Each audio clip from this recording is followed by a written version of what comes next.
বাবরি মসজিদ যেদিন শিলান্যাস হয় সেদিন দুজন ইমাম এসেছিলেন, তাদের বাড়ি সৌদি আরব না। সেই দুজন ইমামকে নিয়ে কিছু গুজব ছড়াচ্ছে, কিছু গুজব ছড়াচ্ছে, বলছে যে সৌদি আরবের ইমাম, কিন্তু সৌদি আরবে বাড়ি না। ভালো কথা, মানলাম তাদের বাড়ি সৌদি আরব না, কিন্তু হুমায়ুন কবির স্যার কি বলেছিলেন যে তাদের বাড়ি সৌদি আরব থেকে আসবে? এটা বলেনি তো। বলেছিল যে সৌদি আরবের ইমাম, ভারতেই বাড়ি কিন্তু সৌদি আরবের ইমাম। এটা বলেনি যে সৌদি আরব বাড়ি সৌদি আরব থেকে আসবে, এটা বলেনি।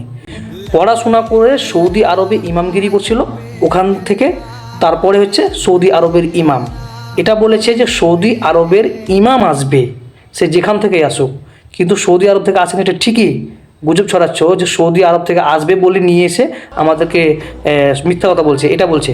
কিন্তু না, সৌদি আরবের ইমাম এটা ঠিকই সৌদি আরব থেকেই এসছে, কিন্তু তাদের বাড়ি সৌদি আরব না, ভারতেই বাড়ি।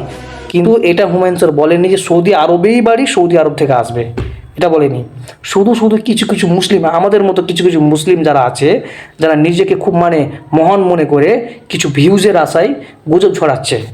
হ্যাঁ, যাই হোক, রাজনীতির মাধ্যমে হোক বা আর কিছু ভালো কাজের মাধ্যম দিয়ে হোক, কিছু একটা তো করছে হুমায়ুন কবির আমাদের এই পশ্চিমবাংলাতে, সেটাকে একটু সাপোর্ট করো।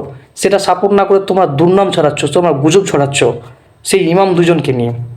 মানলাম ইমাম দুজন এসেছিল, দোয়া করে গেছে, অনেক কিছু তেলাওয়াত করে গেছে, তাদের নিয়ে তোমরা ভিডিও কেন করছো সেটা বলো আগে।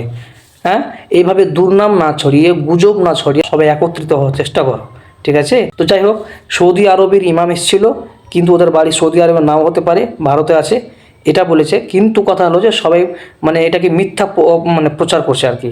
ওরা সৌদি আরব থেকে সৌদি আরবে ইমামগিরি করে এখানে এসছে, কিন্তু সৌদি আরব যদি বাড়ি না হয়ে থাকে, ভারতে অবশ্যই বাড়ি আছে, ওই জন্য। তো যাই হোক, সৌদি আরবের ইমাম বলেছে সৌদি আরবের ইমাম আসবে, এখানে বলেছে, বলেনি যে সৌদি আরব থেকে আসবে, সৌদি আরবের ইমাম আসবে, এটা বলেছিল।